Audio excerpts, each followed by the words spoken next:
Ang pag-uusapan natin ngayon ay patungkol sa mga byuda o matatanda na hindi na nila kayang alagaan ang kanilang sarili.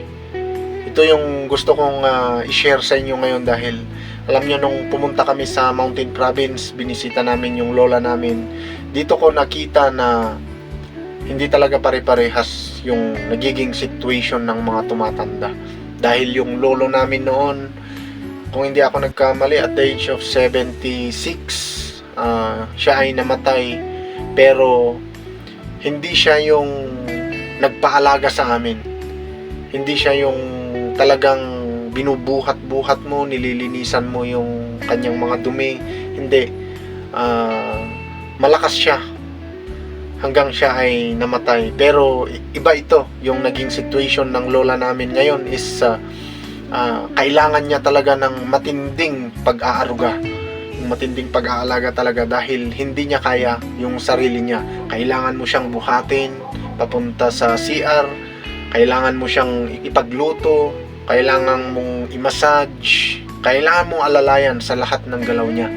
Kaya ito yung gusto kong i-share na topic ngayon.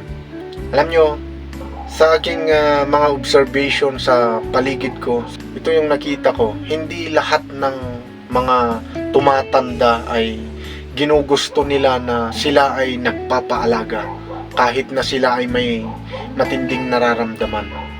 Mas ginugusto pa nung iba na nandun sila sa mga kaparehas nila, kasama ang mga katulad nilang hindi na kayang mga sarili at may nag-aalaga talaga sa kanila na nababayaran. Yung iba naman, yung pakiramdam nila parang nagiging pabigat sila sa kanilang pamilya. Mas ginugusto pa nilang mawalan na lang ng buhay, mas ginugusto na lang nilang magpahinga. Yun yung tumatakbo sa isip nila every time na hindi na nila kaya yung kanilang sarili. Hindi lahat, pero may mga ganong situation na ayaw nilang magpaalaga. Pero ito yung gusto kong takalin ngayon. Ano nga ba ang sinasabi ng Biblia patungkol sa mga byuda, matatanda ng ating mga magulang na hindi na nila kaya ang kanilang mga sarili? Ito po ang sinasabi ng salita ng Panginoon sa 1 Timothy chapter 5 verse 3 to 5 at verse 8. Sabi po dito sa verse 3, bigyan mo ng kaukulang pansin at tulong ang mga byuda na wala ng ibang inaasahan.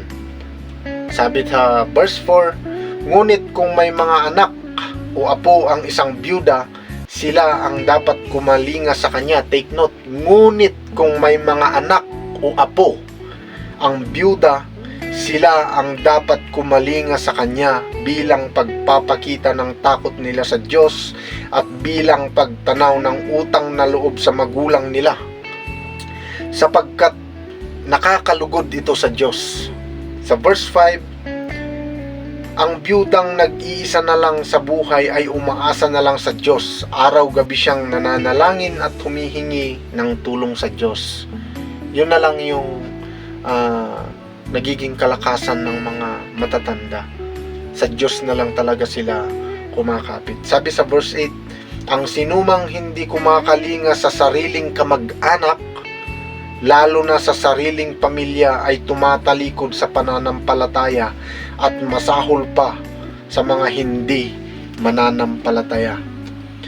Napakalinaw po dito sa sinabi ng Biblia na meron tayong obligasyon sa ating mga magulang. Alam nyo, kailangan talaga tayo ng ating mga magulang kapag sila ay tumatanda. Nakakaramdam yung ating magulang na minsan para silang nagiging pabigat, pero I encourage sa lahat ng mga anak na ipadama natin yung pagmamahal natin sa ating mga magulang.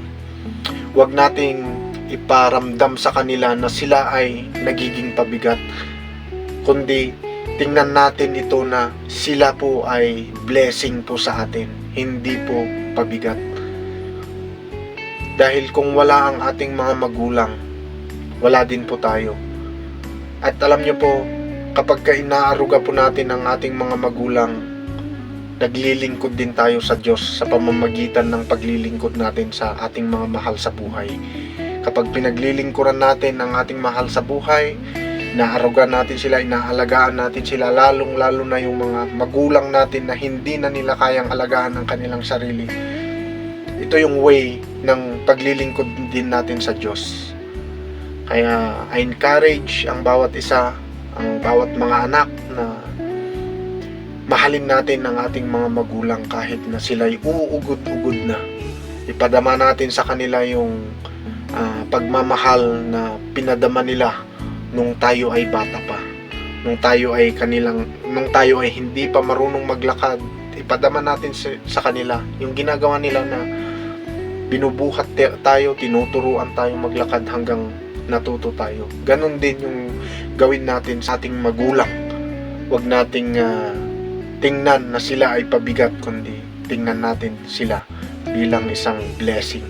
Ako po muli si Brother Renz, muling nagpapaalala na magbasa tayo ng Biblia araw-araw upang malaman natin kung paano tayo mamuhay ng ayon sa kalooban ng Diyos. God bless you.